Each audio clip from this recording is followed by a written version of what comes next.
Tonight, on Detective Radio, we bring you another classic from the golden age of crime. The year is 1927, and an overheard remark in a London restaurant sets one of Britain's most brilliant amateur sleuths on the trail of a death that, by all appearances, was perfectly natural. But in the shadowed world of inheritance laws, whispers in quiet country towns, and the silences of those who know too much, Lord Peter Wimsey discovers that the absence of proof may itself be the most dangerous clue of all. Written by Dorothy L. Sayers, one of the celebrated queens of crime, this tale also introduces the irrepressible Miss Catherine Climpson, a lady whose talents for quiet inquiry will prove as sharp as any detective's lens.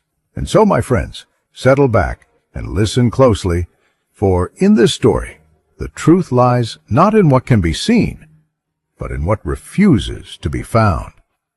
This is Unnatural Death.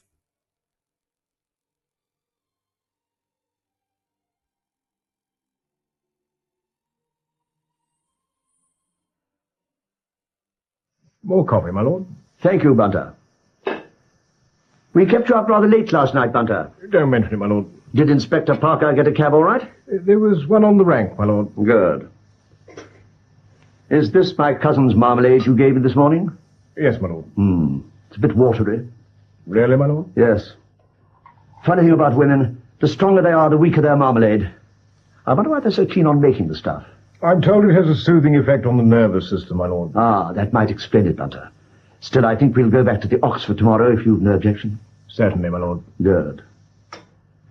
By the way, how's the photography these days? Very satisfactory, my lord. I've just acquired a new camera, which is giving excellent results. Really? Yes, my lord.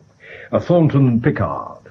It should prove most useful in our more specialized work. Well, I'd like to see some prints when you have a moment. Of course, my lord. Ah, callers already. I'll see who it is, my lord. Perhaps it's the man from the Gaslight and Coke. Oh, good morning, sir. Good morning, Bunter. Come in, sir. Thanks. Is that Inspector Parker, Bunter? Yes, my lord. I wondered if I'd find you up. Of course I'm up, Charles. Have some coffee. Splendid.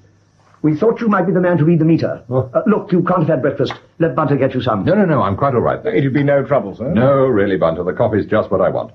Will that be all, then, my lord? Yes, fine. Thank you, my lord. Charles, for someone who only left this flat a few hours ago, you returned with remarkable dispatch. Yes, I suppose I have. And I should really be over at Notting Dale. But I've been thinking over all that business last night. So have I. Yes, I'm damn sure you have. Well? I think there's a danger in reading too much into it. You do? Yes. And I've a feeling that unless I put a few simple points to you in the cold light of dawn, you're going to be off on another of the famous Wimsey investigations. Anything wrong with that? Well, only that I always seem to get caught up in them. Look, Peter, what does last night really boil down to? Well, we dined together in Soho, met a young and somewhat serious member of the medical profession, and brought him back here to join us in a glass of port. And? And the gentleman told us a rather interesting story, which you come round to tell me you don't believe. No, I believe it. But I don't think it need be interpreted the way he thinks it should. As a case of murder? Well, that's what he thinks it is. And you? On the facts that he gave us, death from natural causes. On the facts that he gave us. What are the facts, as you see them? Well, these. We meet a young man who tells us he's a doctor. He doesn't disclose his name. He tells us that 3 years ago, in 1924, he took over a practice in an unspecified town in Hampshire. Yes? Now, one of his patients is a cancer case. An old lady, then aged 72. She lives alone with her only relative, her niece. Over a year later, in the autumn of 1925, the niece begins to be concerned that her aunt is getting much worse. The doctor discounts this.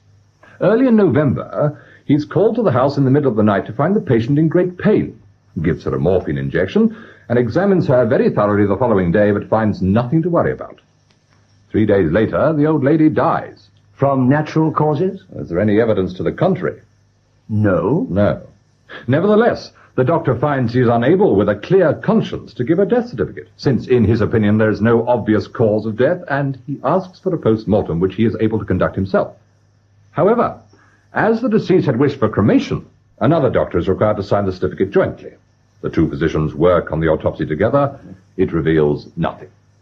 Our friend finally, though still reluctantly, signs a certificate. Cause of death, cancer. Immediate cause, heart failure. And to complete the story, the crematorium gets worried, so the poor old dear has to be buried instead. The coroner starts to poke his nose in, rumours rife, and our young Hippocrates is forced to leave town and is now looking for another opening, as he puts it. That's about it. Yes. You know, Charles, as a sapper of morale and general dampener of enthusiasm, you are without peer, if you'll excuse my use of the expression. Oh, I'm sorry. Those are the facts. They are the medical facts. And they are the only ones that count. Charles, aren't you assuming that because the available medical evidence points to death from natural causes, that therefore foul play is automatically ruled out? Well, yes, that's the whole point. Yes. In fact, you're assuming that the medical evidence is both accurate and complete. Yes. But I mean... Suppose it's incomplete. What? Look, 2 doctors examined that body. One with close knowledge of the deceased, the other entirely independent. They found nothing. As would 99 doctors out of 100. The 100th might be looking for something the others weren't. But looking for what? I don't know. But mightn't it be rather fun to find out? Taxi? Taxi? No, he's going up Hamilton Terrace. Ah, so he is. Look, I can spare 1 hour, not a second more. An hour will be ample. You do realize what you're up against. Not only has our doctor not given you his name, he's deliberately not told you the old lady's name, or even where all this is supposed to have happened. True, Charles. And what's more, he really only wanted to get the story off his chest. He didn't want anything done about it. No, but I think he'd be pleasantly surprised if something was, and I think we're the people to do it. We? A slip of the tongue. Glad to hear it. Hi, taxi. Where exactly are we off to? Pimlico. Pimlico? Yes, I've a friend there I'd like you to meet. A friend? Yes, you like her. I've got her fixed up in the little flat. Her? Yes. Oh.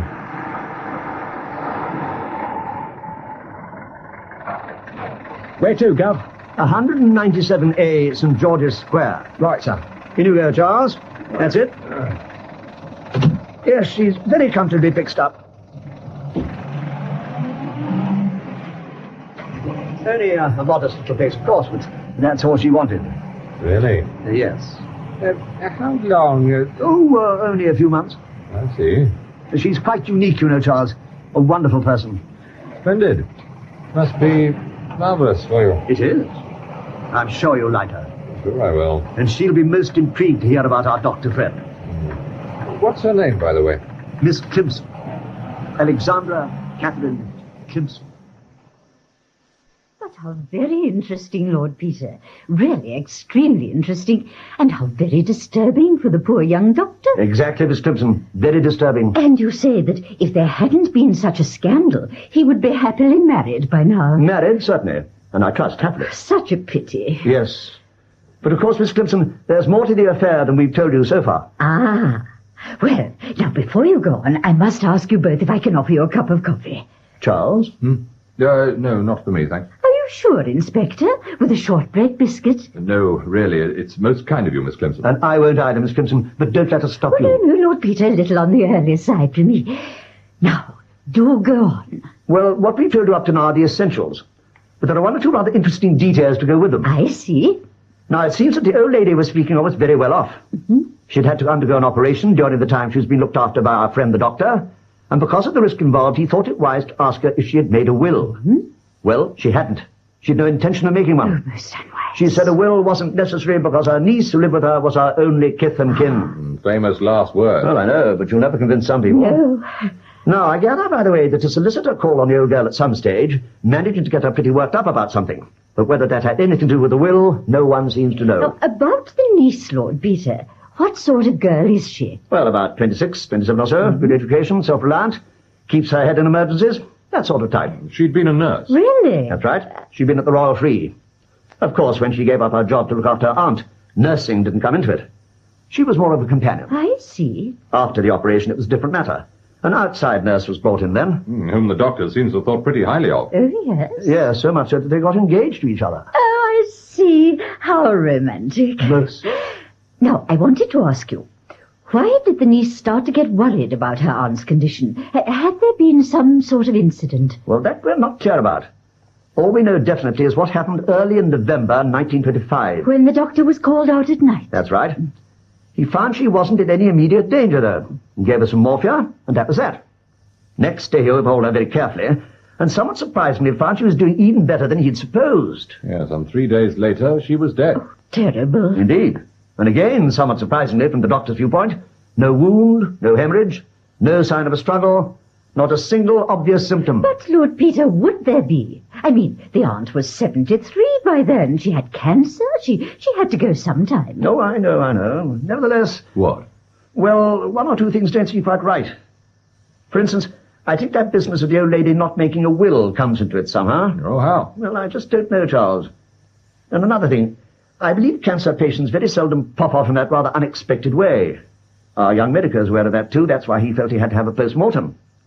But the point that intrigues me most is the niece. How do you mean? She told the doctor our aunt's condition was deteriorating. But in fact, it wasn't. Oh, come, Peter, that's only the doctor's opinion. A medical opinion, Charles. Yes, well, all right. But what about the niece's opinion? She was a trained nurse. Yes, she was, wasn't she? Oh, look, you've got other things to do, Charles. We mustn't keep you. Miss Crimson? Yes, Lord Peter. I think that's pretty well all we can tell you about the business at this stage. But as far as I'm concerned, I'd like to know some more. Yes, of course, Lord Peter. Now, what would you like me to do? Well, quite a lot. First of all, we know this happened in Hampshire, but we don't know the name of the town. Nor do we know the name of the deceased. We need that information before we can do anything. Yes, of course. If you'll be so good then, Miss Crimson, would you go down to Somerset House and get them to look up all the death certificates for Hampshire in the month of November 1925? I see. If you have to give any reason for your search, you could suggest you're compiling some statistics about cancer. Yes? Now, the certificate we want will state age, 73, cause of death, cancer, immediate cause, heart failure. Yes. And it'll have been signed by 2 doctors. Now, suppose there is more than one certificate like that. Ah, well, that's where the really hard work comes in. And where, if I may say so, we shall benefit from your remarkable qualities of shrewdness and discretion. Lord Peter. Yes, I mean it, Miss Crimson. Look, we'd better be off, Charles. Yes. Oh, I'll see you out. Now, how soon do you think you can get started, Miss Crimson? Oh, straight away, Lord Peter. I can get down to Somerset House at once. Excellent. Well, when you've finished at Somerset House, perhaps you telephone the flat and let me know what you found. Yes, of course. And after that, I shall probably ask you to take a little trip to Hampshire. I understand. Good.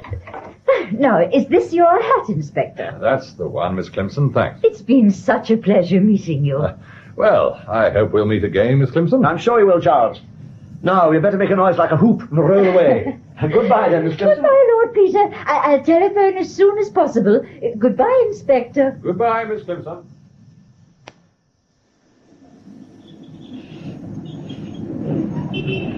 Well, Charles, that's got things underway. That is patently clear. My worst fears are confirmed. There's only one question. Who is Miss Clemson? Charles, it's not what you think. Well, even I don't imagine that. Miss Clemson, Charles, is a manifestation of the wasteful way this country is run. Oh.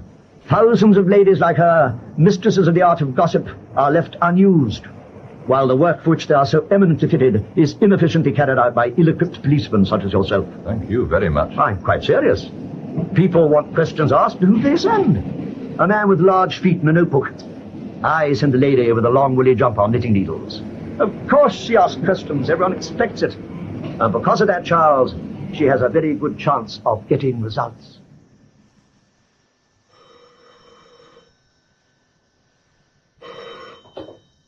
Hello?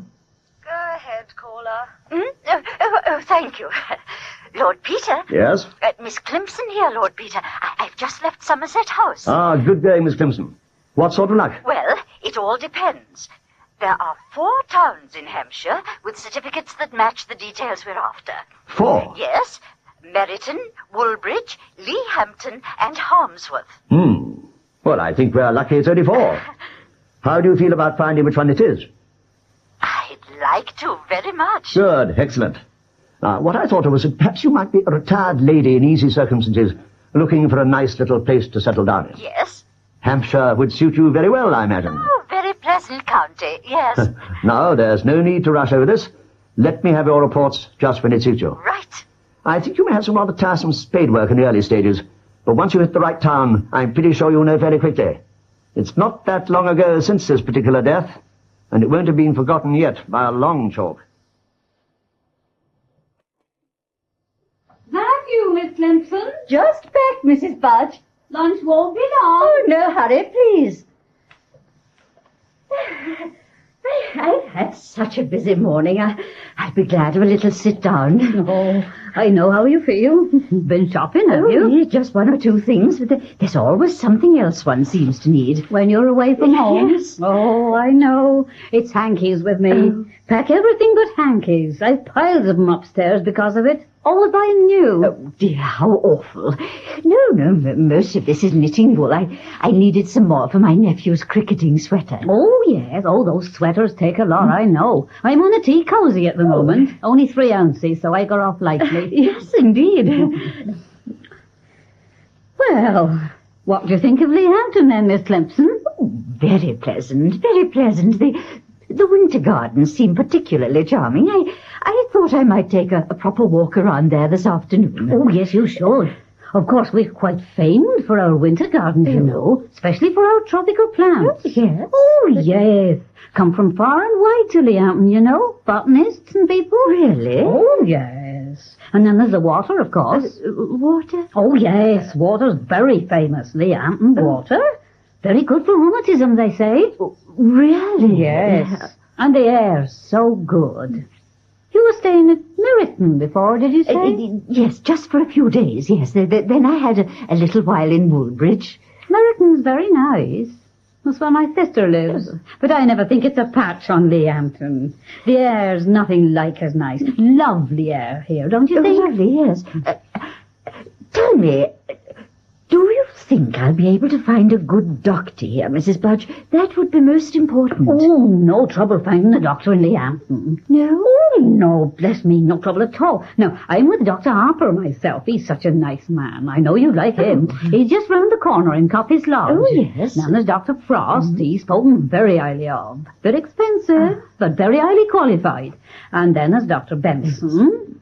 He's more for the children, though. Oh. And Dr. Mitchell over in the Crescent. Oh, they're all spoken very well of. You'd be in safe hands with any of them. That sounds most encouraging. The only thing about doctors, Mrs. Budge, is that I never feel quite happy about some of the younger ones. Oh, I know. I do feel an elderly doctor is so much more dependable. Oh, I know exactly what you mean. I know exactly, Miss Clemson. Dear me, yes. Oh, and you know, it's funny you should say that about young doctors. We had some very strange goings-on in that line only a little while back. In Lehampton? Yes. In Wellington Avenue. Poor old Miss Dawson. How do you mean, Mrs. Budge? Oh, a dreadful business it was. Now, the doctor there was only just out of his cradle. Caused no end of trouble. Dr. Carr. You wouldn't recommend him, then? I should certainly think not, Miss Clemson. Nor would anyone else, I can tell you.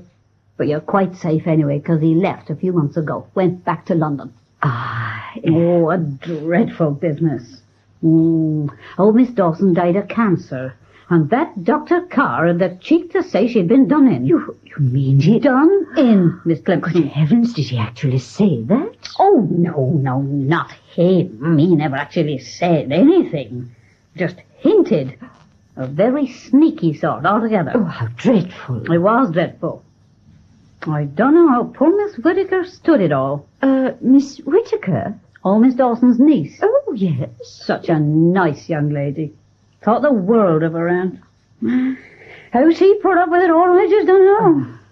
Especially that nurse, little baggage. Oh, there was a nurse there, too? Oh, well, there had to be, you see, because the old lady needed a lot of looking after. Oh, of course. But the way it went, that Dr. Carr got more looking after from the nurse than old Miss Dawson ever got. Mrs. Budge? No, 'tis the truth. Ask anyone. How dreadful. Indeed it was.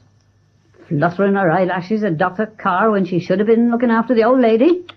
No wonder Miss Whittaker had to give her the sack. Phillimore. That was her name. Nurse Phillimore. Came from one of the big London hospitals, too. Really? And they took her back there, so I'm told. You wouldn't credit it, would you?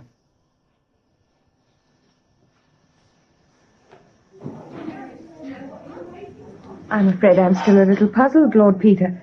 How did you get to know about all this in the first place? Good question, Miss Phillimore. In fact, from your fiancé. from Dr. Carr? Exactly. But as far as... But as far as he's concerned, the case is closed? Yes. Yes. But you know, it's my personal belief it shouldn't be. I see. Do sit down. Thank you. Might I hazard a guess that you share that belief? I think the whole thing was desperately unfair, yes, but I'm not sure it'll do any good to bring it up again after all this time. I think it may, you know, if only to restore a little confidence all round. My impression is that neither you nor the good doctor are exactly fools where medical matters are concerned, but that you can't help thinking you were in the Leehampton affair. That puts it quite well. Look, I really don't want to bother you much. It's most kind of you to see me at all. But there are one or two things I'm particularly interested in. Now, there was a visit from a solicitor at some stage. I believe it agitated your patient somewhat. Was that in your time? No, it was before Miss Dawson had her operation. But I did hear he wasn't a Leehampton solicitor. No one knew where he came from or what he wanted. The maids that were there met him, but they were dismissed when I was. Really? Oh, that's a pity. Always a sort of sinister charm about mysterious solicitors. Miss Phillimore, if you'll excuse me touching on this point, a lot of people in Leehampton seem to think your relations with Dr. Carr exceeded the bounds of propriety. Oh, you know all about that, then? I'm afraid so. It really was damnable. I had the most dreadful interview with Matron when I got back here. How much truth was there in what people were saying about you? None. Absolutely none. They were nothing but vicious stories, and she must have started them. She? Miss Whittaker. Oh, yes. Of course, you became engaged to Dr. Carr, didn't you? Well, yes, I did. But you're not saying that's a crime. My dear girl, I'm not saying anything. Might Miss Whittaker have thought it a crime, though? What? Dr. Carr's a very prepossessing sort of chap. Perhaps you beat her to the post, so to speak. I see. I see what you mean. Miss Phillimore, may I ask you this? Yes. How do you think Miss Dawson died?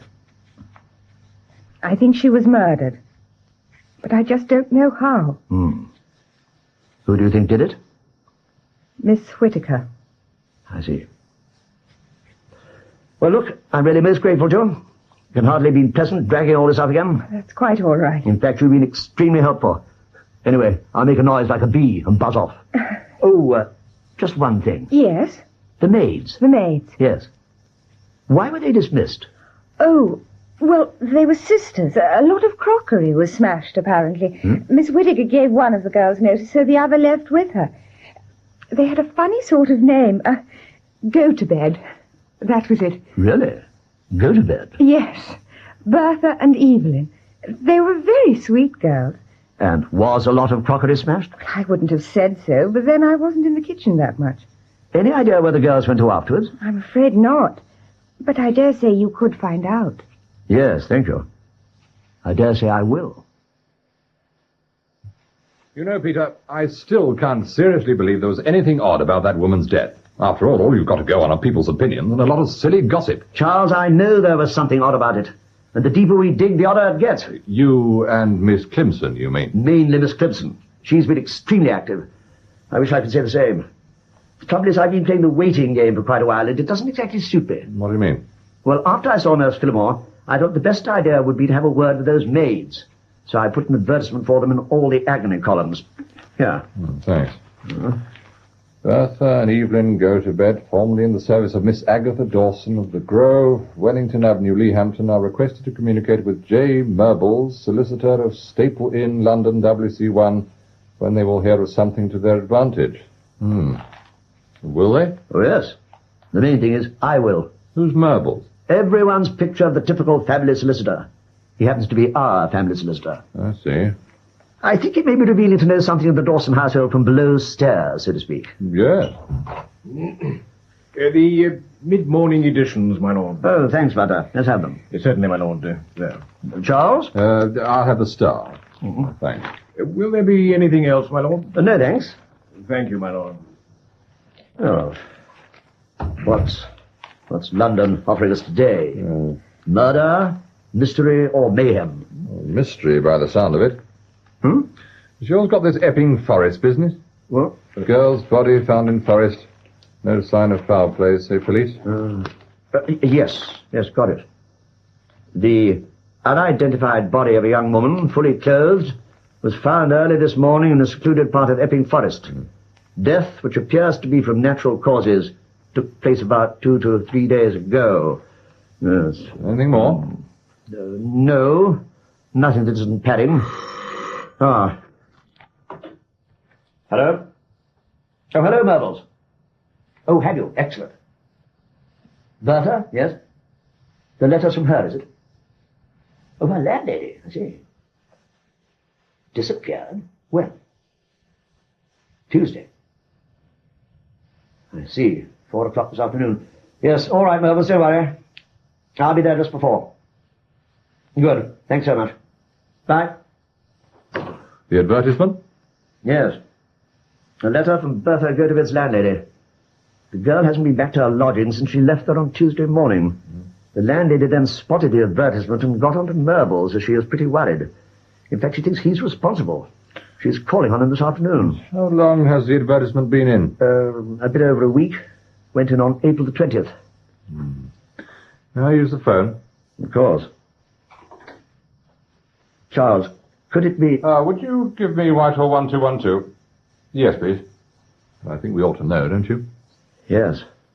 Oh, would you put me through to Inspector Barnard, please? Yes. Ah, Jim, Charles Parker here.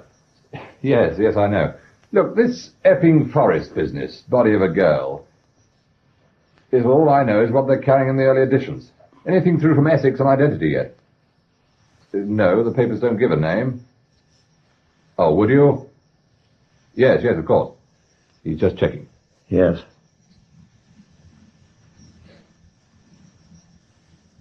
Yes, Jim? I see. Yes. And the girl's name? Right, Jim, many thanks. Much obliged. Bye. Well? A waitress from the Coventry Street corner house. Yes? The body was found under some bushes. No sign of assault. Sandwich and bottle of beer nearby. Handbag intact. Among the contents, a £5 note and a letter. Yes? Addressed to Bertha Gotobed.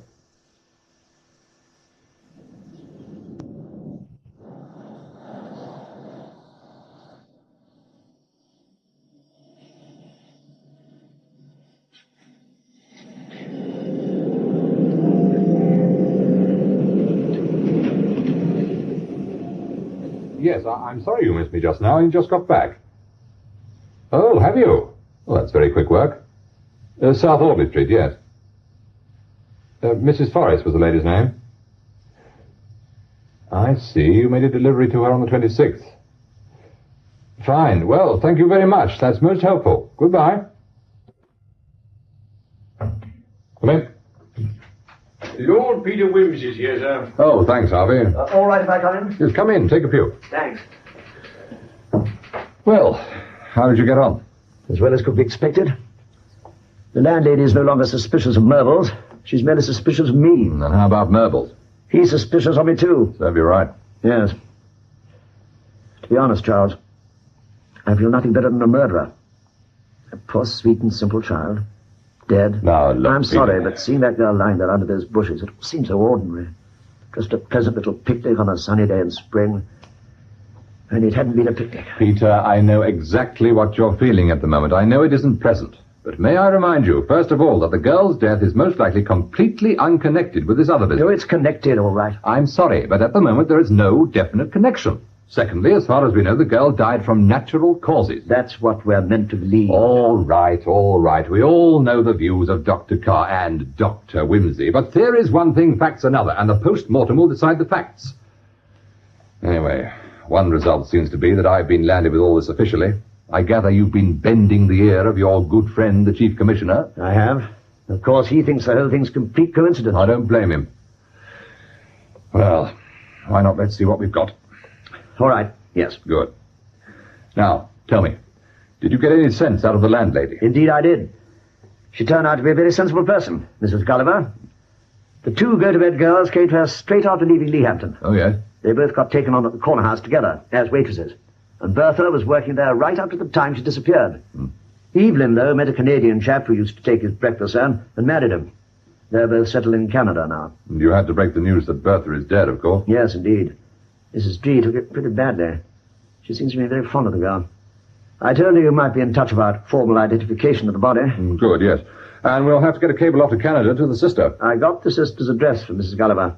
Cropper is her married name. Ah, Evelyn Cropper. That's right. Good.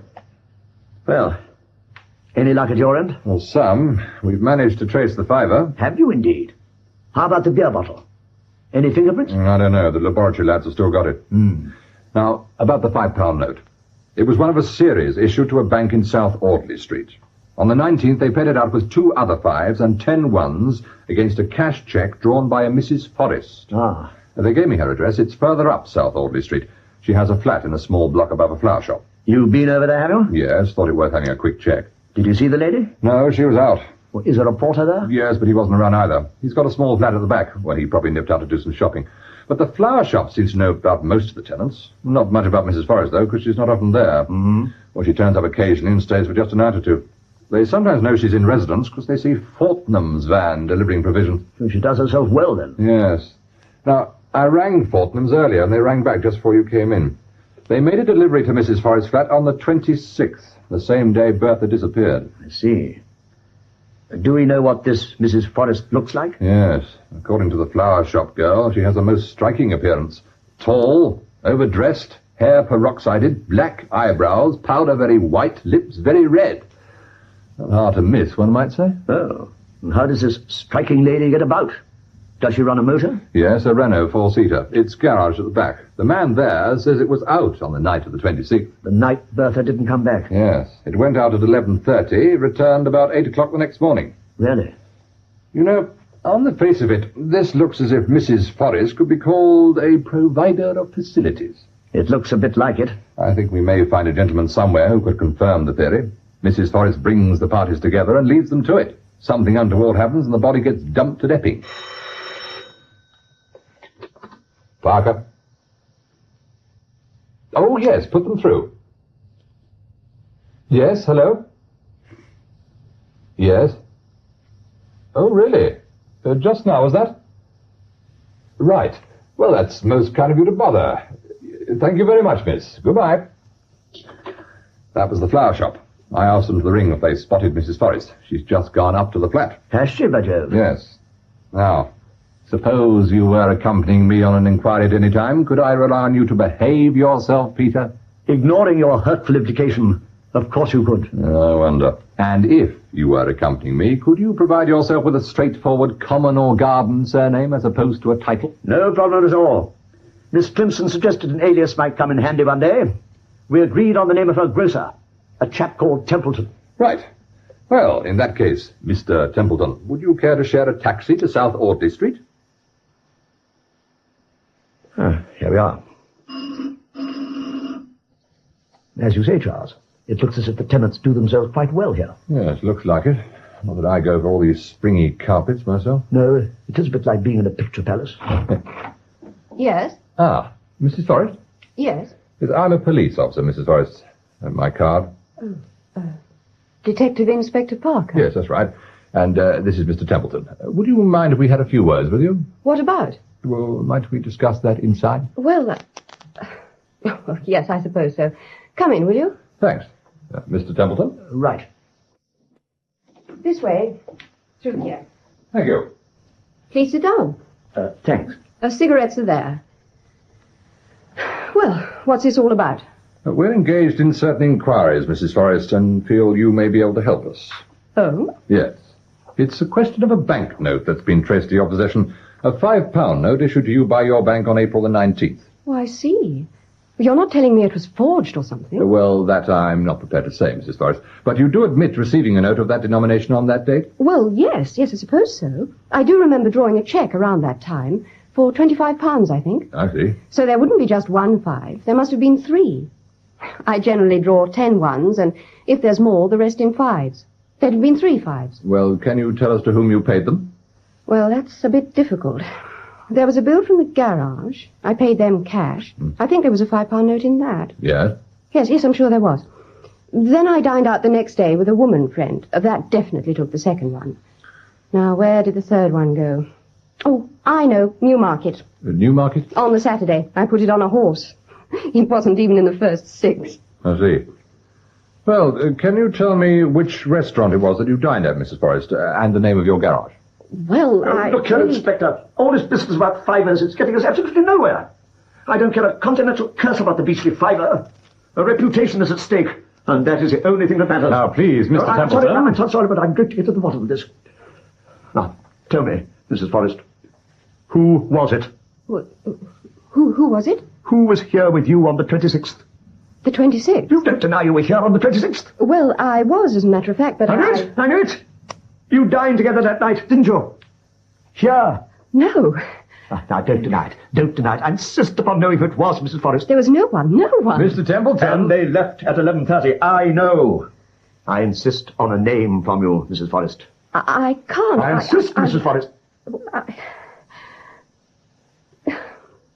It was a friend. Aha. A friend, eh? Oh, please, Mr. Templeton, please don't ask for his name. So it was a man. Yes. Then I must know, Mrs. Forrest. I insist on knowing. Was it this man? What? This photograph. Take it. Oh, yes. Look at it. Look at it carefully. Was that the man who was with you on the 26th? No. No, it was not. Thank God for that. There you are, Mr. Templeton. What did I tell you? I know, Inspector, I know. I simply had to be reassured. My dear Mrs. Forrest, 1,000 apologies, but I can now go straight back to my cousin and put her mind completely at rest. I'm sorry, Mr. Templeton. I really don't understand. What has your cousin to do with all this? And who is the man in this photograph? May I? Oh, yes, there. Thanks. This, Mrs. Forrest, is my dear cousin Sylvia's husband, Lyndhurst. Now, none of us is perfect. I freely acknowledge that. But as a husband, Lyndhurst has a tendency to be a little less perfect than most.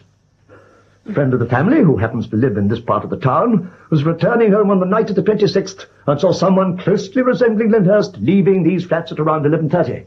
He casually mentioned this to Sylvia when they next met, and as you can imagine, the poor girl was caused the very greatest distress. But why, Mr. Templeton? Is there any reason why Mr. Lyndhurst... Major Lyndhurst. Oh, yes. Well, why shouldn't Major Lyndhurst have been in this area that night? Because that night, Mrs. Forrest, that night he said he was at the regimental dinner. Oh, I see. You see? But now we know the whole thing was just a mistake. I can get on to Sylvia and put her mind completely at rest. Mrs. Forrest, I can't say how sorry I am to have involved you in our family affairs in this way. Oh, that's quite all right, Mr. Templeton. Don't worry about it. You will forgive my abruptness, won't you? Of course. I'm rather nervously constituted, I'm afraid, and the whole thing's been a bit upsetting. Oh, I quite understand. But, out of interest, how does the £5 note come into all this? Perhaps you'd care to explain, Mr. Templeton? Mrs. Forrest. I can rely on your confidence. Oh, completely.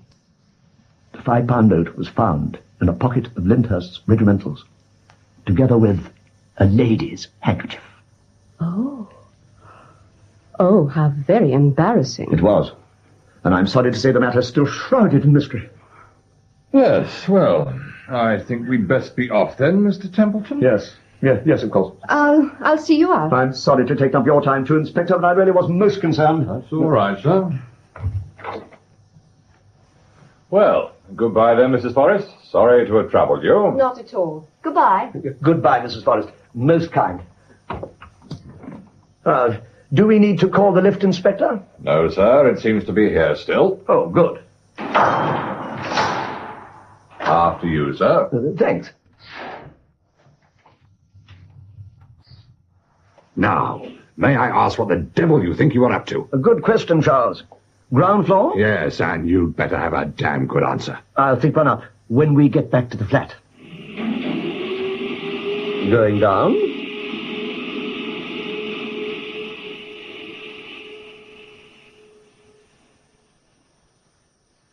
No, I'm sorry, Peter. It's just not good enough. I take you with me on an inquiry completely against everything in the book, and you mess things up with some damn fool pantomime about a Major Lyndhurst. I really am sorry, Charles. And so you should be. We're still in the dark over where the car went. We don't know enough about the fiver, and we haven't the slightest idea if the woman has any connection with Bertha Gotobed. Well, you know, I have a pretty strong feeling she has. I don't want feelings, Peter. I want facts. But we may have some facts. May have. Look, won't you have a drink?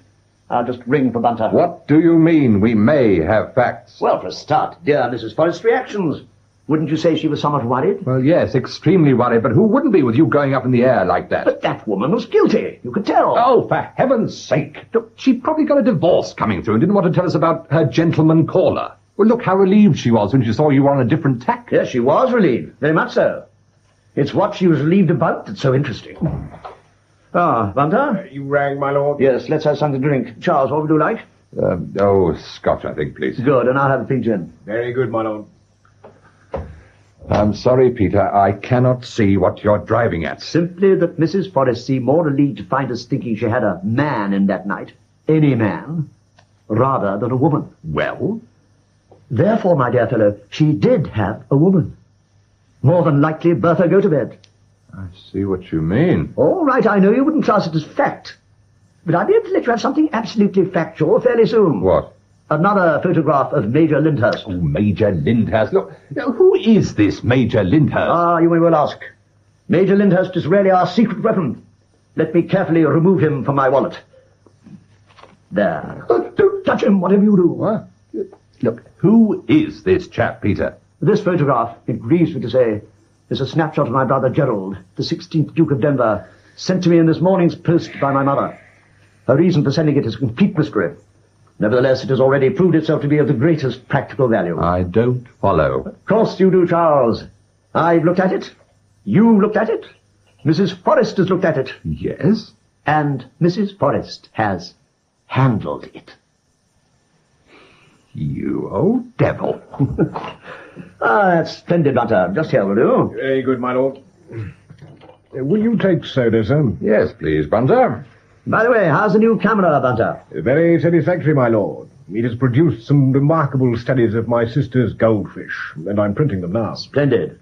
Well, when you got the goldfish out of the way, I'd be most grateful if you could turn your attention to this. Ah, a snapshot of his grace. Precisely, and not to be confused with the goldfish. Now, its real appeal lies not so much in its subject, but in the fingerprints on its surface. I understand, my lord. Do your usual excellent job with the powders, etc., etc., photograph the result, do an enlargement, and let me have a copy for Mr. Parker as soon as you can. Certainly, my lord. I'll start work on it straight away. That's very good of you, Bunter. Not at all, my lord. Well. All I'm saying, Charles, is that it could come in handy. Oh, I agree, especially if there are any prints on that beer bottle. That's what I was thinking. All right, Peter, where do we stand? Mrs. Forrest may have had something to do with the go-to-bed girl. Again, she may not. The only link at the moment is still that fiver, which is a pretty weak link. Yes? But apart from that, we've got to get the post-mortem results. And after that, the inquest. And if all this has anything to do with the Leehampton business, I'll be very much surprised. Oh, by the way, how about our friend Miss Clemson? How near has she got to the Whittaker girl? I was going to tell you this morning. She's met her. Has she indeed? What did she make of her? Very pleasant, very efficient. Everyone down there seems to like her. Apparently she's exploring the idea of chicken farming. She's got a friend with the same idea, a girl called Vera Featherston. The two of them are away at the moment. They've taken a cottage for a fortnight near Orpington. There's a likely farm there, I gather. Incidentally, Charles, you know we've always thought of old Miss Dawson being Miss Whittaker's aunt. Yes? Well, it seems Miss Dawson used to live in Warwickshire with her cousin. She was Clara Whittaker. Yes? They've been friends for years. Now, as a result of this friendship, Miss Dawson's sister married Clara's brother. Yes. And the two old girls shared a nephew, Charles.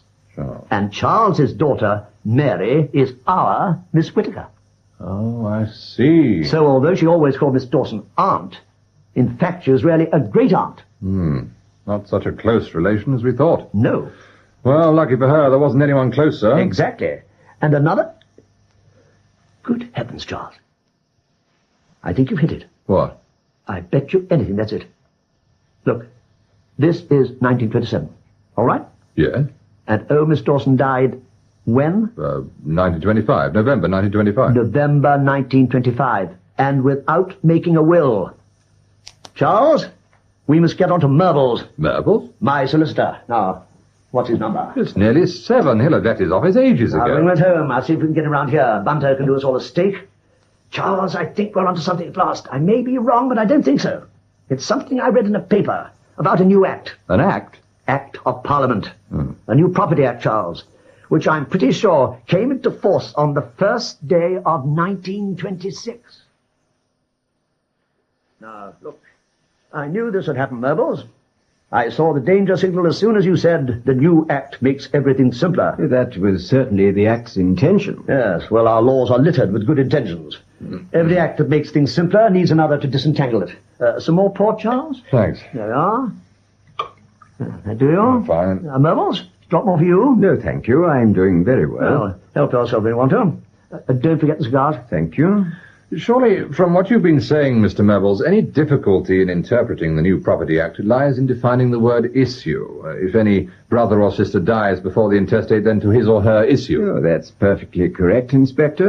And my opinion, which I must stress is only a tentative opinion, would be, I think, that issue, in this case, means issue ad infinitum, and that therefore great-nephews and great-nieces would be entitled to inherit. Yes, and Mary Whittaker is Miss Dawson's great-niece. Yes, all right. But, Myrbles, you say your opinion. Might there be another opinion? I'm afraid there might. The question is very complicated. What did I tell you? Yes, but frankly, I see no cause for concern in this particular instance. After all, Mary Whittaker was apparently the nearest surviving relative. Miss Dawson died in 1925. The old Property Act was still in force, so the money would pass without any question to Mary Whittaker. I see no ambiguity there. No, none whatever. In 1925, and always assuming there was no other surviving relative. Good Lord. I see what you're driving at. When did the new act come into force, sir? The 1st of January, 1926. And Miss Dawson died in November 1925. You see? But supposing she'd lived, as the doctor fully expected her to do, till well into 1926, would Mary Whittaker have definitely inherited them? I think that question is very relevant, Lord Peter. You raised a very serious and important point. If I understand you rightly, you're suggesting that any ambiguity in the interpretation of the new act might provide an interested party with a very good and sufficient motive for hastening the death of Miss Dawson. I mean exactly that. And if the interested party was Mary Whittaker, there are some further questions that need to be answered. Such as? Well, was there anyone who might have had a stronger claim under the new act than Mary Whittaker? And if so, did she know who that person was?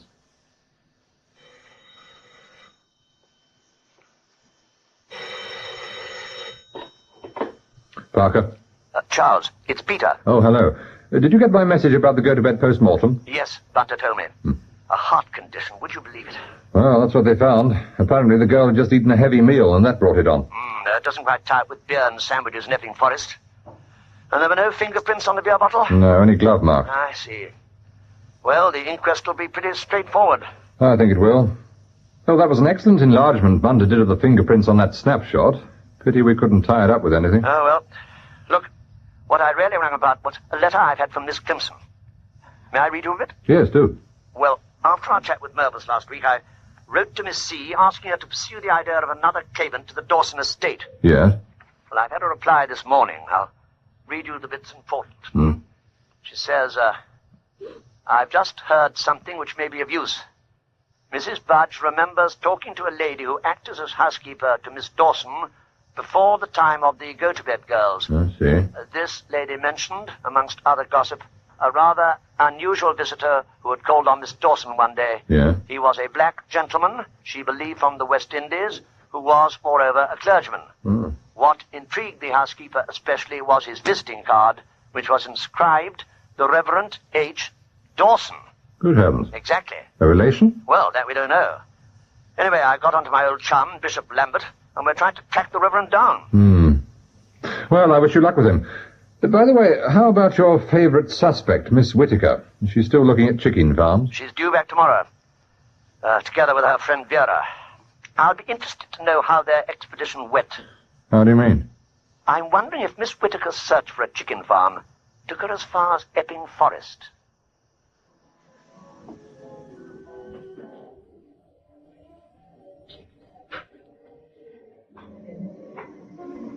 There we are, madam. Toasted tea cakes. Splendid. And your gâteau here. All right. Yes, thank you. Thank you, madam. Oh, this looks lovely, Miss Clemson. Yes, well, do tuck in, Vera. We mustn't let the tea cakes get cold. Right. Of course. After the last fortnight, I don't suppose you wanted to come back to Leehampton, Vera. Well, it was quite a wrench leaving the little cottage, I must say. Yes, I'm sure. I mean, we got right away from everything there. Just the two of us. Nobody fussing around. It was really wonderful. I suppose you had somebody in to do the housework, though, didn't you? Oh, no. Didn't you? No, not a soul. We did every bit of it ourselves. Scrubbing floors, laying fires, everything. And Mary's a simply wonderful cook. I hadn't realized. Is she really? Well, you must have had a lot of business details to go into it, didn't you? I mean, in connection with the chicken farm. Yes, quite a lot. And of course, we got around the country a lot that way. We were checking on the markets. Oh, yes, I was forgetting. You had the little Austin. Do you drive, Vera? Oh, no. No, Mary does all the driving, though she's going to teach me. Oh, that'll be nice. Did you run up to town at all while you were there? No. Oh, but Mary, perhaps? No. Oh, well, I just thought you'd have taken the chance of a little jaunt. I mean, it's not very far from Orpington, is it? Well, I don't think Mary's very keen on London, really. No. Oh, well. So, the two of you stayed in Kent together all the time? Yes, every minute. And you didn't get bored with each other? Oh, no. Well, you both sound very fortunate young people. But you know, a little change of companionship is good for everybody. I've known so many happy friendships spoiled by people seeing too much of each other. Well, I don't think they have been real friendships. I mean, Mary and I tell each other all our thoughts and feelings. We trust each other completely. We're really completely happy, Miss Clemson. That's fortunate, Vera. And if I were Mary Whittaker, I'd feel very touched to think that I had such a friend as you. A true friend, a loyal friend. Oh, Miss Clemson, how nice you are. No, I mean it. You may think you're lucky in knowing Mary, but she's the lucky one in knowing you. Do you think so? I'm such a silly person, really. But I do try to be a loyal friend. It is important, isn't it? Being loyal, you mean? Yes. Oh, yes. Yes, it is. As long as you're sure in your heart that the other person deserves your loyalty. Yes. Vera, may I say something? If you ever find yourself wanting to have a chat about anything, do let me know. It is useful at times to have an older person to talk to if you've got anything on your mind. Oh, Miss Clemson, that is kind of you. It was just an idea.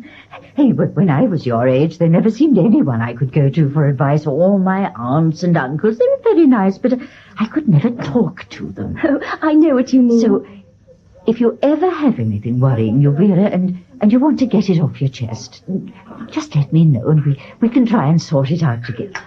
That's very sweet of you, Miss Clemson. I'll remember that. Well, I'd say you've done a good job there, Sergeant Harvey. Puts things very clearly. Thank you, sir. I'll get a copy sent off to Essex. 1:30. Lord Peter's late. He's not waiting outside, is he? I'll see, sir. He said he'd be here just after 11. No, Sergeant, sir. Good morning, Sergeant. Ah. Oh, here he is, sir. Just come in. Oh, good. Morning, sir. Morning. Charles, I'm frightfully sorry. Mrs. Myrtle let me down. Your monster motor car. Yes, the old bus got an airlock and a petrol feed. Took me a bit of time to trace it. Yes. Well, I gather you've some progress to report. In certain directions. The main thing is we managed to track down the Reverend H. Dawson. Ah, have you met him? Yes, had quite a chat. We found he belonged to the Tabernacle Mission. They've got a place down in Stepney. Guess what the H stands for? No idea. Hallelujah. No. Yes, the Reverend Hallelujah Dawson. From the West Indies? From Trinidad. Back in 1810, apparently, one of the Dawsons, a chap called Simon, got press-ganged to the Navy. And while he was out of the West Indies, he managed to jump ship. He married one of the local lassies, and dear old Hallelujah down at Stepney is his surviving grandson. I see. Well, how does the Reverend rate as a possible claimant? Ah, good question. I have to admit I find it quite impossible to work out his exact relationship to the late Miss Dawson. But on the face of it, it looks as if Mary Whittaker wins the inheritance race fairly comfortably, at least under the old Property Act. I see. You see, what happened was that the sugar crop failed back home, and Hallelujah and his flock fell on some pretty hard times. Well, then the old boy came across a bundle of family papers. thought his connections over here might be able to help, scraped up enough for the passage, got here, and then looked up the family solicitor in Warwickshire. He sounds determined. I suppose so. But it wasn't greed.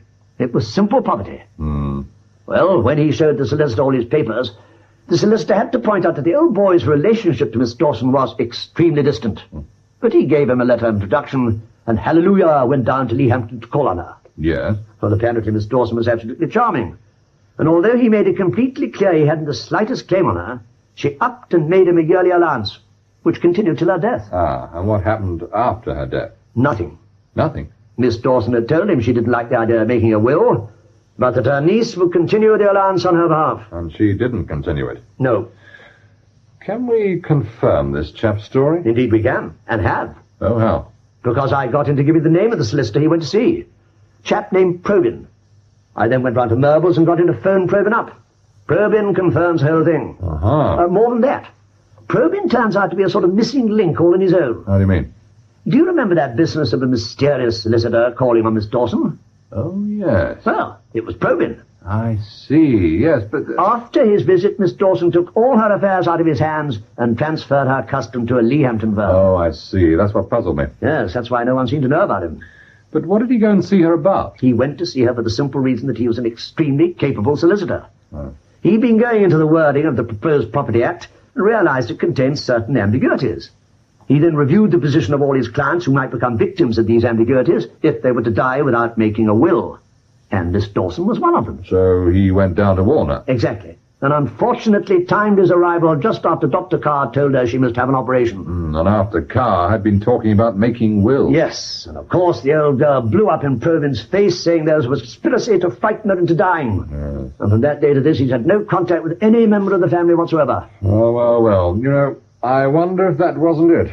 What do you mean? That old Miss Dawson thought people were trying to frighten her into dying. Mightn't that have been the cause of death? Fear? Oh, Charles. No, I'm quite serious, Peter. That old lady may have died because everybody who came to call kept on talking of her dying. Yes, but how about Bertha Gotobed? You can't tell me she died of fright. Well, it was a strain of some sort on a weak heart, see what I mean? No, all I'm saying is we're tending to think of these cases as murder cases without the slightest shred of real evidence. Now, look, I want evidence, Peter. I know. For instance, how about this fortnight at the cottage? Have you had anything through about that? Well, I had a letter from Miss Clemson this morning. Ah, and? Nothing. I see. Mary Whittaker was at the cottage for the whole fortnight in the company of Vera Featherstone. Neither made any trip to London. And it was during that fortnight that Bertha died. Yes.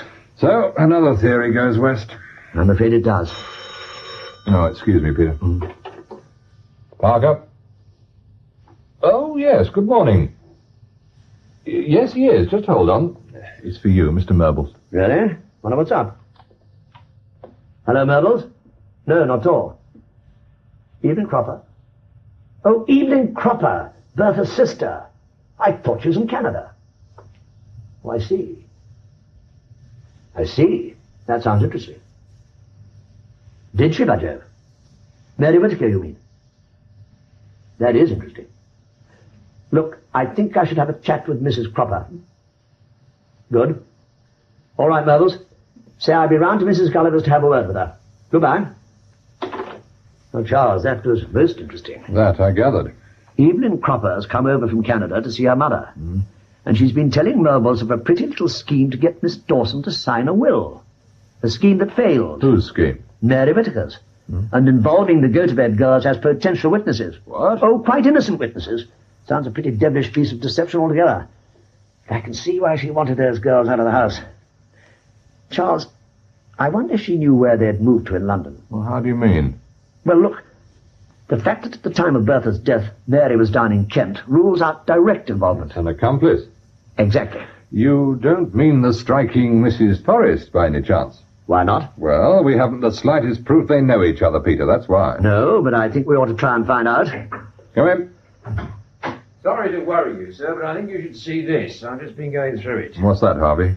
Latest missing persons circulation. There, sir. Under Hampshire. Oh, yes. Good Lord. What is it? It's something we get from the county forces when anyone goes missing. There's an entry here for Hampshire, timed at 6 p.m. yesterday. Miss V. Featherstone and Miss M. Whittaker of Leehampton failed to return home from day trip to coast, Wednesday 11th of May. No. Lieutenant Colonel R. Featherstone informed Leehampton Station Officer by telephone 10 a.m. Thursday 12th of May. Yesterday. Yes. Today is Friday the 13th. Harvey, get Leehampton on the line, quick as you can. Right, sir. Why did the man wait so long before reporting the girl missing? I don't know. Maybe he didn't realize she was missing. He's her father, I suppose. That sounds like it. Does it say anything else? Description of the girls, home addresses. Parties left Leehampton approximately at 9:30 a.m. Wednesday 11th of May in Austin 7 Tourer, blue, registration number XX9917. Registered owner M. Whitaker, The Grove, Wellington Avenue, Leehampton. Destination assumed Crow's Beach. Crow's Beach. Crow's Beach police investigating. No report missing parties or vehicle up to time of origin. 6 o'clock last night? Yes. Leehampton Superintendent's on the line now, sir. Oh, grand. It's a Mr. Johnston, sir. Thanks. Superintendent Johnson? Good morning, sir. This is Detective Inspector Parker speaking. Sorry to trouble you, but I've just seen the circulation on your 2 missing persons. Yes, that's right. Look, we may possibly have an interest in these 2 ladies. Can you give me your latest on them? You have? What? I see. And what was used, would you say? Yes, I see. And how about the other lady? No. Look, would you mind if I came down with a colleague? This could interest us very much, I'm afraid. Yes, well, it's good of you to look at it that way. I think it would be mutual aid, definitely.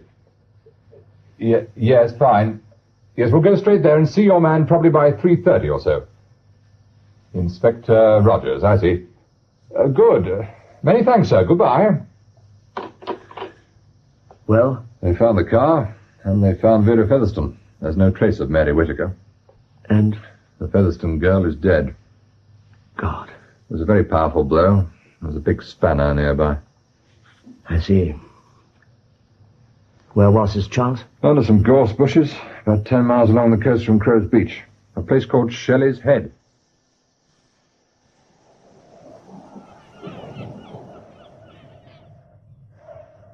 How are you doing, Barton? All right, sir. Nearly through now. There's just this one. There. Good. Got everything, have you? Oh, I think so, sir. General views of the location and close-ups of the body, the spanner, and these footprints. Looks like 2 men and a woman. Looks like it, yes. How about the Austin? Oh, I've given you the lot on that, sir. Any ideas about the other car? Well, it's left a very clear set of tire marks. Must be a bigger car altogether from the width of tread and the depth it sunk. Any idea what make? Continental of some sort. It's a different sort of tire. Oh, I'd rather not say till I've looked up the tread pattern. All right, fine. Mr. Rogers? Yes? We found something else. I'll be right with you. I'll be off then, sir. Yes, fine, Barton. Let's have a set of those pictures as soon as you can. Right, sir. Right, gentlemen. Sorry to hold you up. Not at all. Now, what have you found? This, Inspector. It was in the glove box, tucked inside that lubrication chart. Fiction magazine. American, is it? Yes.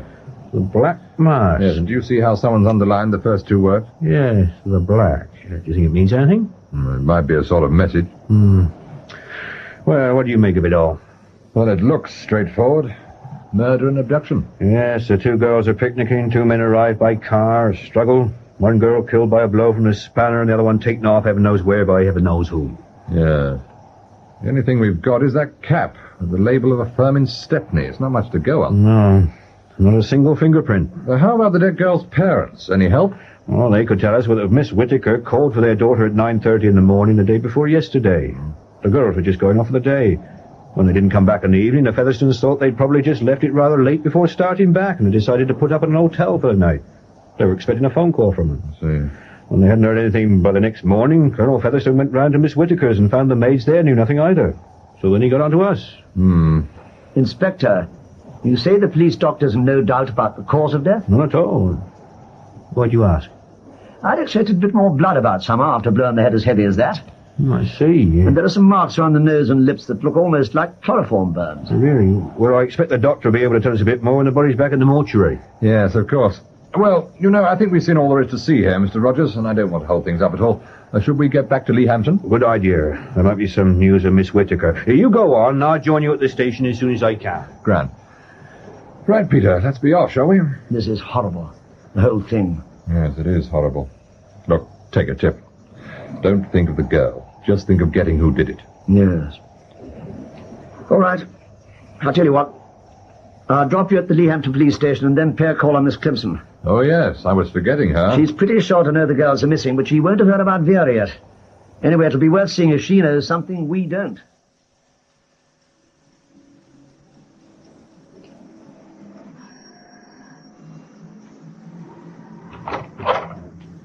Yes? Mrs. Budge? Yes? Oh, good evening.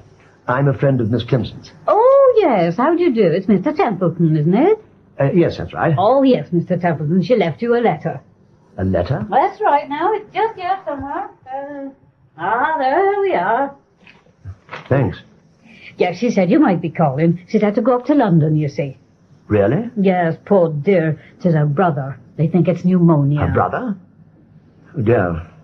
Well, perhaps I'll... Yes, she said she'd tell you about it all in that.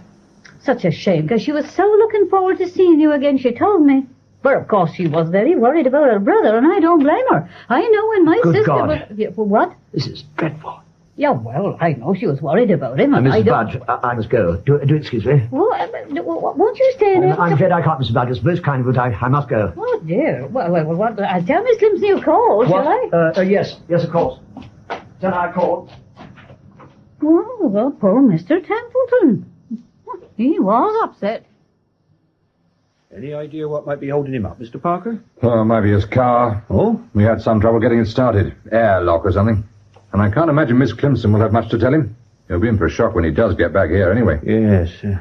This Miss Clemson, what's she? What you or I would call an inquiry agent. Excuse me. Inspector Rogers? Oh, yes, Barton. Good. Yes, I see. A Renault. All right. Many thanks. Goodbye. The other car at Shelley's Head? That's right. Barton's pretty sure the tires are those Renault use. You know, that rings a bell somewhere. Huh? Bells are ringing, all right. Inspector Rogers. Oh, yes, put him through. It's him. Oh? Yes, Rogers here, Lord Peter. Yes, of course. Just hold on. Does he want me? Yes, sounds a bit edgy. Wonder what's up. Hello, Peter. Charles, I'm in a bit of a rush. I'm phoning from Guildford. Guildford? Well, just outside, the first place I could find a handy phone.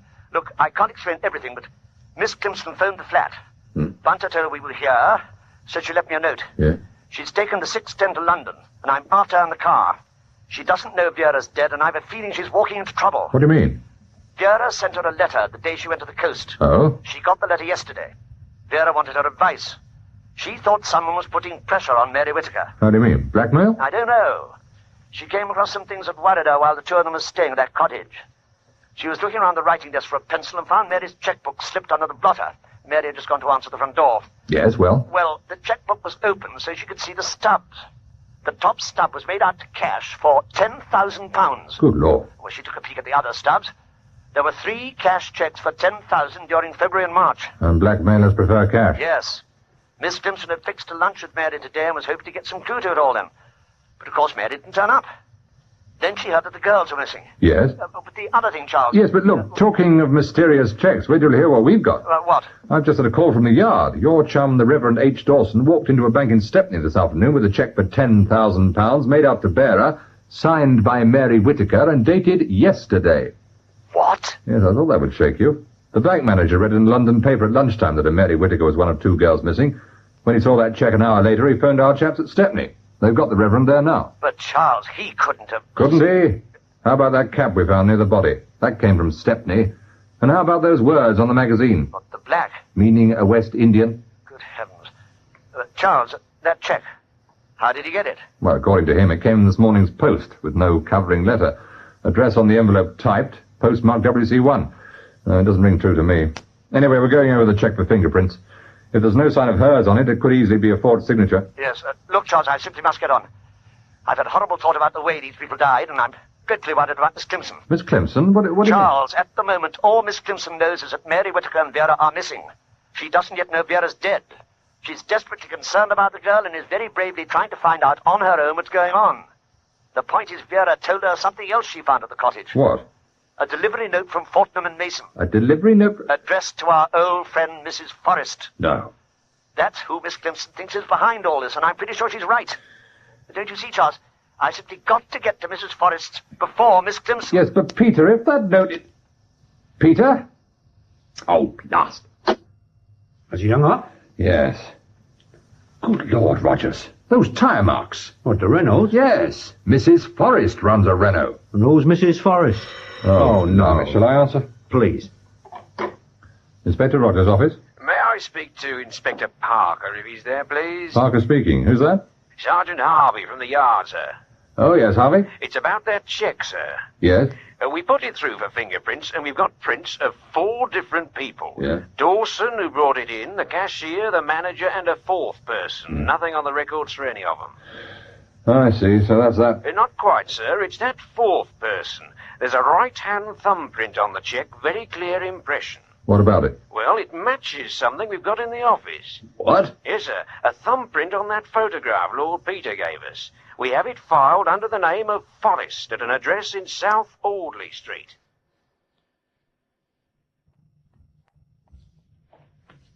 Good evening, madam. Good evening, Porter.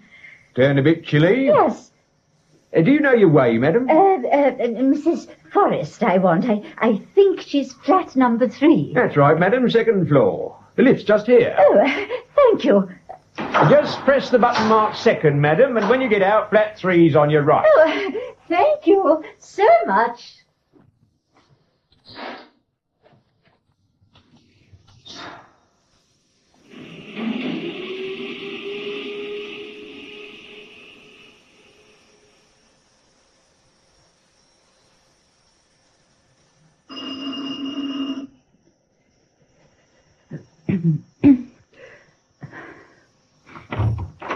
Yes? Oh, good evening. I wonder if I might trouble you for a few moments. It's about our mission settlement. I'd very much like to tell you something about the work we do. The settlement's in the East End, and we're most anxious to get as much support as possible. Come in. May I? That's really most kind of you. Through here? Yes. Yes, we have such a dedicated band of helpers, and they do such a very worthwhile job. But of course, as you may imagine, the question of funds is always in a...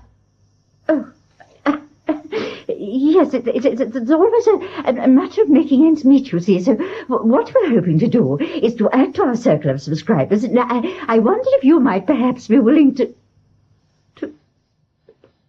Yes. Willing to do what?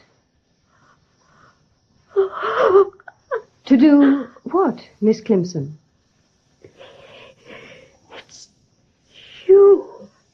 Yes, Miss Clemson. It's me. Keep away. Well, what's that thing you've got? Hypodermic? That's right. Keep it away from me. Oh, you needn't worry. There's nothing in it. Keep away. Keep away. No.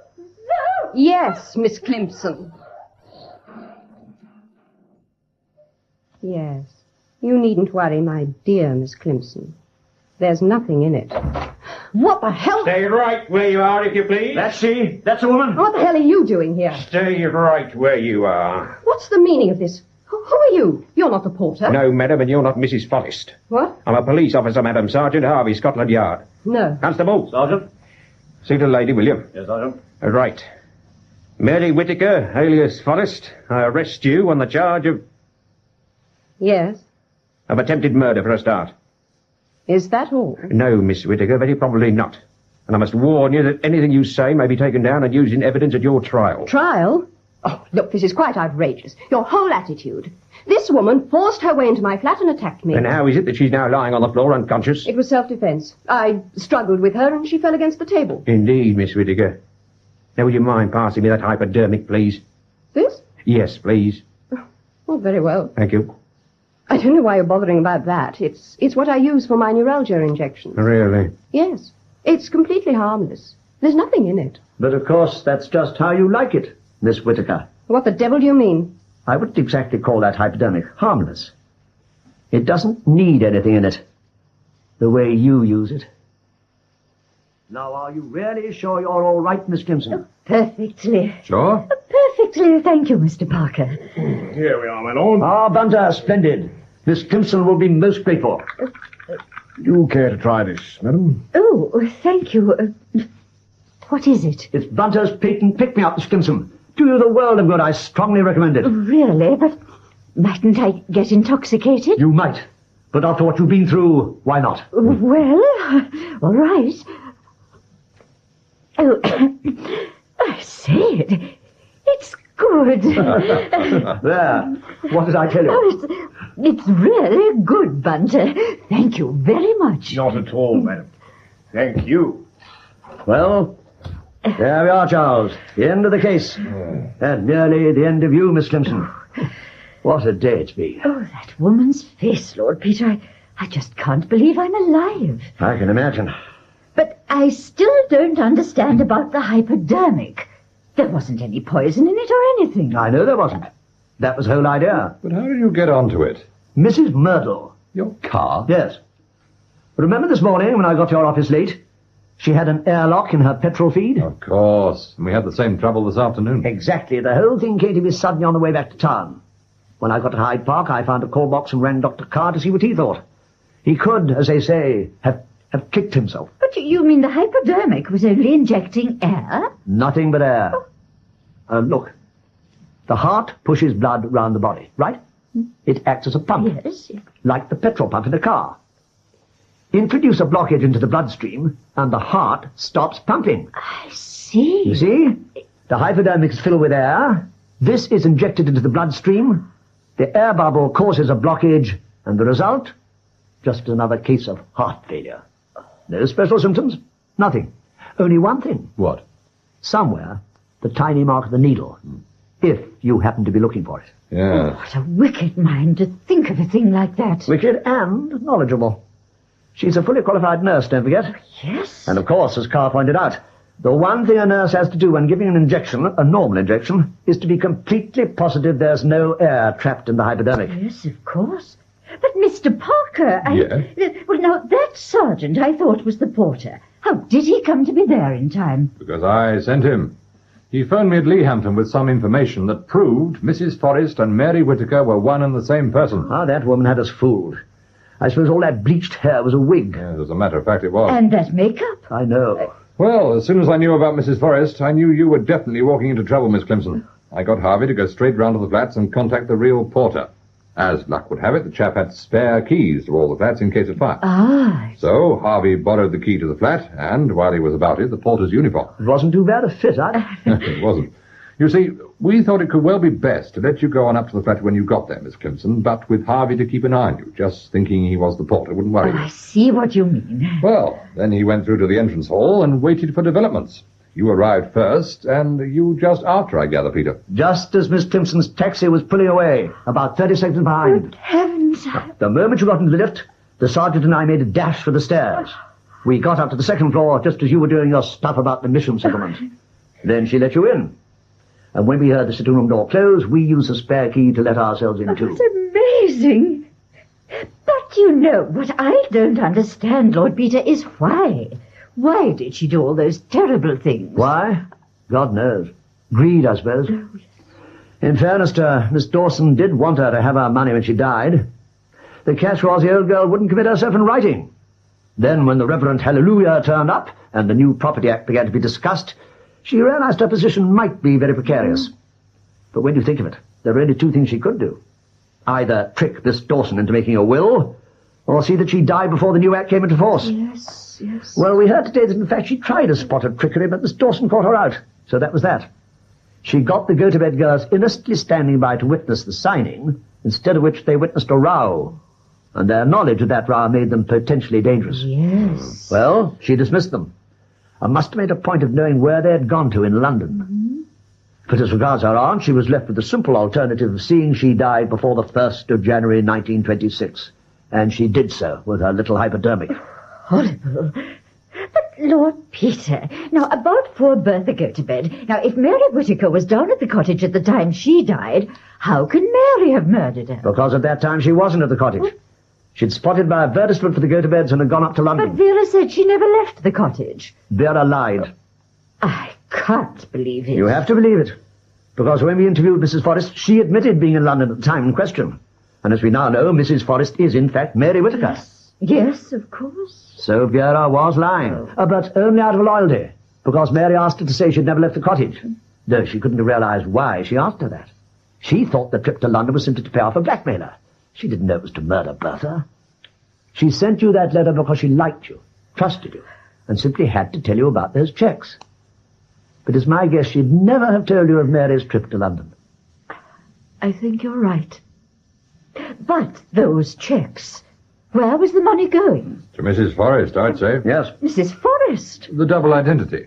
At any time, if things got difficult, Miss Whittaker could disappear and Mrs. Forrest carry on. But to do so, Mrs. Forrest had to have money. Of course. And a bank account. So, Mary Whittaker draws cash in Leahampton and Mrs. Forrest pays it into her bank in South Audley Street. Simple, isn't it? Yes, her big mistake was that £5 note, the one in Bertha's handbag. Without that, we'd have known nothing of Mrs. Forrest at all. That little visit we paid her must have got her rattled. I think that was when she decided to stage her disappearance. As Mary Whittaker? Yes, they really should have done better the other way round. But why murder poor little Vera? Simply to make things look convincing. One young woman bashed on the head with a spanner, the other spirited away by a couple of But toughs. Vera would have done anything for her. I know. But as far as Mary was concerned, Vera was expendable. I think that's her whole attitude to humanity. She probably did it after they'd had their picnic. Vera's most likely having a snooze. Mary won't risk killing her with a spanner. She's hardly experienced in that direction. So she puts her properly asleep with a little chloroform, does her usual neat job with a hypodermic, and then as soon as the girl is dead, lays on some blows with the spanner.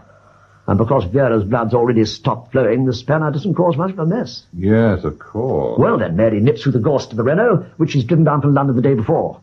In it, she's got that magazine, The Black Mask. 2 pairs of men's shoes to make footprints, and the cat from And Stepney. off she goes to London in the Renault. Exactly. This all happens the day before yesterday. Yesterday, she takes a short trip to a pillar box in WC1 and posts a bearer cheque for £10,000 to the Reverend Hallelujah Dawson, who lives, or purely by chance, in Stepney. Yes, he gets the cheque this morning, goes round to a bank this afternoon, and is held by Stepney police on suspicion of murdering Vera Featherstone and abducting Mary Whittaker for the purposes of illegal gain. What a mind that woman must have. It's frightening. It is. I'd hate to play chess with her. Sure. Old Hallelujah must have been thrilled by that cheque there, Charles. He must have thought she'd had a change of heart. He'll be dreadfully disappointed not to get that money. Who said he won't get it? Charles, you old devil. It's a perfectly good cheque for £10,000, signed by Mary Whittaker. No reason why it shouldn't be cleared in the ordinary course of business. Charles, I take my hat off to you. Thank you, my lord. Most kind of you. But, you know, there's just one thing about all this that worries me. I wonder if you thought about it. What's that? Proof. Proof? Evidence. Look, I agree with everything you've said. I'm confident that that woman has committed 3 murders and attempted a 4th tonight. And at this moment, she's in the cells at Savile Row charged with that attempt. But with a good defence, there's a strong chance she may get off. Surely not. Well, she may stick to her story that Miss Climpson attacked her. But that's nonsense. Yes, I know. Of course it's nonsense. We all know that. But can we convince a jury it's nonsense? That's our job now. That and getting enough real evidence over the other deaths. Well, we've a certain amount, but I'm not at all sure it's enough. We need enough for a conviction. I wonder who this is. It's well past 11. Hello? Yes, that's right. Well, certainly. He's just here. It's for you, Charles. Savile Row Police Station. Oh, right. Parker here. Oh, yes, what is it, Sergeant? What? But wasn't there any... I see. Right, there's nothing you can do. I'll be straight over. We're too late, are we? I'm afraid we are. Suicide. No. In her cell. She tied a sheet to the window bars and strangled herself. May God rest her soul. Yes. So, you don't get your conviction, Charles? No, I don't get a conviction. But you do get proof? You could call it that, Peter. I think so, yes. I think you could call it proof.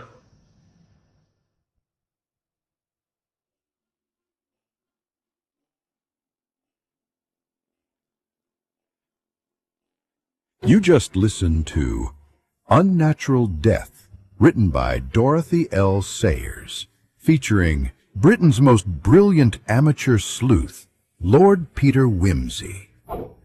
If you liked today's episode, please like this video and swipe left on the comments section to hype the video.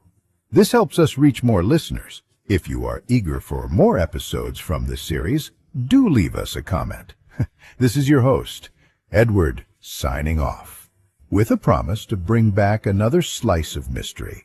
Till then, stay safe, stay alert. See you until the next cry.